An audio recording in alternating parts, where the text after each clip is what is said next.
पानी के बीच में बांध कैसे बनाते हैं। दोस्तों, हमारे देश में बहुत सारी नदियां हैं और इन नदियों के बीच कई बड़े बड़े बांध बने हुए होते हैं। अक्सर इन नदियों के आसपास से गुजरते हुए आपने इन डैम्स को जरूर देखा होगा। तो क्या कभी सोचा कि आखिर इतनी बड़ी बड़ी नदियों और उनसे बहते हुए पानी के बीच इतने बड़े बड़े डैम कैसे बनाए जाते हैं और कैसे ये डैम्स अरबों लीटर पानी स्टोर करने की कैपेसिटी रख पाते हैं। आखिर किस तरह से इतने ज्यादा पानी के अंदर सीमेंट को रोका गया होगा और अगर कभी गलती से ये डैम टूट जाए या फिर इन पर कंट्रोल खो दिया जाए तो आखिर कितना नुकसान होता होगा। तो बहती नदियों में डैम बनाने से लेकर उनको कंट्रोल करने और उनके फायदे व नुकसान जानने के लिए आज की ये वीडियो लास्ट तक जरूर देखिएगा। लेकिन इससे पहले हमारे चैनल को सब्सक्राइब करके वीडियो को लाइक जरूर कर दीजिएगा। चलिए शुरू करते हैं। दोस्तों, किसी बहती नदी में अरबों लीटर पानी को स्टोर करने के लिए एक बांध बनाना यकीनन एक मुश्किल भरा टास्क है, क्योंकि इन्हें बनाते समय अगर जरा से भी चूक हो जाती है तो उनके आसपास के पूरे गांव और शहर तबाह हो सकते हैं। ऐसे में इन डैम्स को बनाते समय बेहद ही सावधानी रखी जाती है। लेकिन डैम बनाने के प्रोसेस को जानने से पहले ये जानना जरूरी है कि आखिर इन डैम्स को बनाने के पीछे का रीजन क्या है। दरअसल दोस्तों, बारिश की वजह से हमारी नदियों में पानी भरता है और जब ओवर बारिश की वजह से नदियां ओवरफ्लो होने लगती है तो बाढ़ ना आ जाए, इस वजह से इस पानी को स्टोर करने के लिए बांध बनाए जाते हैं। और जब बारिश की कमी होती है या फिर सूखा पड़ने लगता है तो इन्हीं डैम्स के पानी को थोड़ा थोड़ा रिलीज करके पानी की कमी को पूरा किया जाता है, जिससे सिंचाई के प्रोजेक्ट में भी काफी हद तक मदद मिलती है और बिजली भी बनाई जाती है। तो चलिए अब शुरू करते हैं डैम बनाने का प्रोसेस। तो दोस्तों, डैम बनाने के लिए जो सबसे पहला और इम्पोर्टेंट प्रोसेस होता है वो होता है सर्वे और प्लानिंग करना, और इसकी जिम्मेदारी एक्सपीरियंस और बेहतरीन इंजीनियर्स को दी जाती है, जो कि जिस नदी पर बांध बनाना होता है उसी नदी का सर्वे करते हैं। इस सर्वे में वो नदी की गहराई, नदी की चौड़ाई, नदी में मौजूद मिट्टी की क्वालिटी, पिछले 50 सालों में हुई रेनफॉल का डेटा और उस एरिया की जियोग्राफिकल फीचर्स को एनालिसिस करते हैं। इसके बाद मॉडर्न टेक्निक की मदद कंप्यूटर पर डैम का डिजाइन रेडी किया जाता है। अब अगर प्रोजेक्ट साइट के आसपास पहाड़ या पर्वत मौजूद होते हैं तो इंजीनियर नदी के किनारों की तरफ से एक अंडरग्राउंड सुरंग को बनाना शुरू करते हैं, जिसे डिविजनल टनल कहा जाता है। इस सुरंग के दोनों छोर नदी में जाकर मिलते हैं और इस सुरंग को बेहद ही मजबूती के साथ बनाया जाता है। आगे की प्रक्रिया के लिए इस सुरंग के दोनों हिस्सों में अलग अलग पत्थर, मिट्टी और कंक्रीट से बने टेम्परेरी कॉफर डोम बनाए जाते हैं। ये कॉफर डोम कुछ समय के लिए नदी के पानी को रोक देते हैं और जैसे जैसे पानी का लेवल बढ़ता है वैसे वैसे पानी सुरंग से बहना शुरू हो जाता है। लेकिन समस्या तब होती है जब नदी के आसपास कोई पर्वत या पहाड़ मौजूद नहीं होता।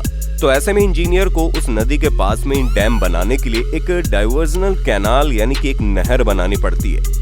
ये कैनाल दूसरे रास्ते से घूमती हुई वापस नदी में ही जाकर मिलती है और इस प्रोसेस में भी इंजीनियर अपना पुराने वाला तरीका ही इस्तेमाल करते हैं, यानी कि नहर के दोनों सिरों पर ईंट, पत्थर, मिट्टी और कंक्रीट का एक टेम्परेरी कोफर डोम बना दिया जाता है, जो नदियों के आसपास गिट्टियों और कंक्रीट के ढेर की तरह दिखते हैं, जिनकी मदद से नदी के बहते हुए पानी को रोक दिया जाता है और नदी का बहता हुआ पानी अपना रास्ता बदलकर उस नहर में से बहने लगता है।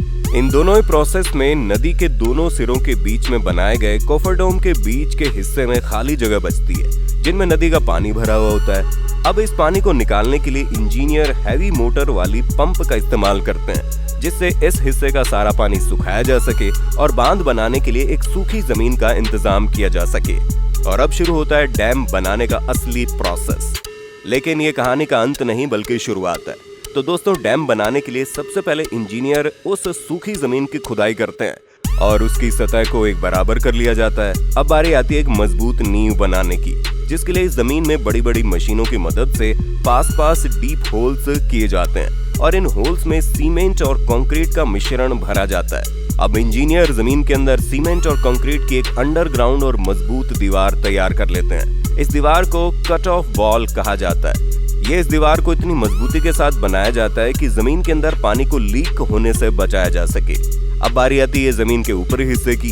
इस ऊपरी हिस्से पर सीमेंट और कंक्रीट के मजबूत मिश्रण की परत बनाई जाती है, ताकि जिस जमीन पर डैम बनाया जा रहा है उसकी मजबूती बनी रहे। और अब इसी जमीन पर बांध का ढांचा तैयार किया जाता है। यहाँ आपको बताते चले कि नदियों में जो भी बांध बनाए जाते हैं उनकी चौड़ाई जमीन के हिस्से पर बहुत ज्यादा रखी जाती है और ऊपरी हिस्सा थोड़ा तंग या कम चौड़ा बनाया जाता है, क्योंकि जो डैम नीचे से जितने ज्यादा चौड़े होते हैं वो उतने ज्यादा मजबूत होते हैं। इससे इनकी सेंटर ऑफ ग्रेविटी जमीन से जुड़ जाती है और डैम की स्टेबिलिटी आने वाले कई सालों तक टिकी रहती है। डैम बनाने के लिए आगे के स्टेप में इंजीनियर डैम के फाउंडेशन पर स्लुइस वेट टनल बनाते हैं। इसके पीछे का रीजन ये होता है कि एक डैम को बनाने में कई सालों का वक्त लगता है और डैम को बनाने के लिए भले ही आपने सुरंग या फिर नहर बनाकर नदी के पानी के रास्ते को मोड़ दिया है, लेकिन अगर कंस्ट्रक्शन पीरियड में हैवी रेनफॉल होता है और इसकी वजह से नदी में बाढ़ आने की स्थिति पैदा होती है तो आपके द्वारा बनाए गए कॉफर डैम किसी काम के नहीं रहेंगे और अपने रास्ते की सभी रुकावटों को तोड़ता हुआ नदी का पानी आपकी कंस्ट्रक्शन साइट को तबाह कर सकता है, जो आपकी सालों साल की मेहनत को मिट्टी में मिलने जैसा है। ऐसे में आने वाली परेशानियों को पहले से ही सॉल्व करते हुए इंजीनियर नदियों के बीच में डैम के फाउंडेशन पर स्लुइस वेट टनल बनाते हैं, ताकि नदी का फ्लो बढ़ने पर वाटर की एक्सेस अमाउंट को इन्हीं स्लुइस वेट टनल के निचले हिस्सों से गुजारा जा सके और इंजीनियर बिना किसी रुकावट के इन स्लुइस वेट टनल के ऊपर अपने डैम को बनाने के काम को जारी रख सके। अब डैम के फाउंडेशन के ऊपर मजबूत पिलर्स और बांध का स्ट्रक्चर बनाया जाता है। उस स्ट्रक्चर को बनाने के लिए डैम के फाउंडेशन पर थोड़ी थोड़ी दूरी पर कई सारे पिलर्स बनाए जाते हैं और इन पिलर्स के बीच में ऊपर से नीचे की तरफ जाती हुई स्पिलवे तैयार की जाती है, ताकि इस रास्ते से बांध का पानी बहता हुआ नदी में निकाला जा सके। इसके बाद बारी आती है डैम पर दरवाजे लगाने की। इन्हीं दरवाजों को खोलकर और बंद करके डैम से बहने वाले पानी को कंट्रोल किया जाता है। इसीलिए मॉडर्न टेक्नोलॉजी के जरिए आजकल बनने वाले डैम्स में रेडियल गेट्स का यूज किया जाता है, क्योंकि इस गेट का डिजाइन कुछ इस तरीके से तैयार किया जाता है जो हाईएस्ट लेवल के प्रेशर को भी आसानी से झेल सकता है। इस रेडियल गेट की शेप कर्व्ड होती है और इसे इस्तेमाल करने में सेफ्टी और आसानी दोनों रहती है। इस रेडियल गेट को स्पिलवे के आकार का बनाया जाता है और बड़ी बड़ी मशीनों की मदद से डैम बनने के बाद उनके पिलर्स के बीच में स्पिलवे के बाहरी साइड पर फिट कर दिया जाता है। इतना करने के बाद डैम बनाने का काम ऑलमोस्ट पूरा हो चुका होता है, जिसके बाद डैम के ऊपरी हिस्से को डामर और कंक्रीट की मदद से ढक दिया जाता है और एक मजबूत सड़क बना दी जाती है, ताकि इस डैम में देखरेख आसानी से की जा सके और कोई खराबी होने पर आसानी से रिपेयर की जा सके। लेकिन अभी भी डैम को शुरू नहीं किया जाता, क्योंकि डैम को शुरू करने से पहले उसकी टेस्टिंग की जाती है, जिसके लिए वहां के आसपास के एरिया के लोगों को वहां से दूर भेज दिया जाता है, ताकि किसी भी हादसे की कोई गुंजाइश न हो सके और डैम के सभी दरवाजों को बंद कर दिया जाता है। और हमने जो कॉफर डैम और मिट्टी की अलग अलग रुकावटें पानी को रोकने के लिए बनाई थी, उन्हें तोड़ने का काम शुरू किया जाता है, ताकि डैम में पानी भरना शुरू हो सके। इसके बाद पहाड़ों को काटकर जो सुरंग बनाई गई थी और नदियों के बीच जो नहरें बनाई गई थी, इन्हें भी कंक्रीट की मदद से पूरे तरीके से बंद कर दिया जाता है, ताकि नदी का फ्लो डैम की तरफ मोड़ा जा सके और पानी का बहाव डैम के एक साइड को पानी में पूरा भर सके। अब हमारे डैम में रिजर्वायर बनकर तैयार हो चुका है और सारे रिस्क फैक्टर्स चेक करने के बाद डैम के कुछ दरवाजों को खोला जाता है, ताकि जलाशय और नदी के बीच पानी का संतुलन बना रहे।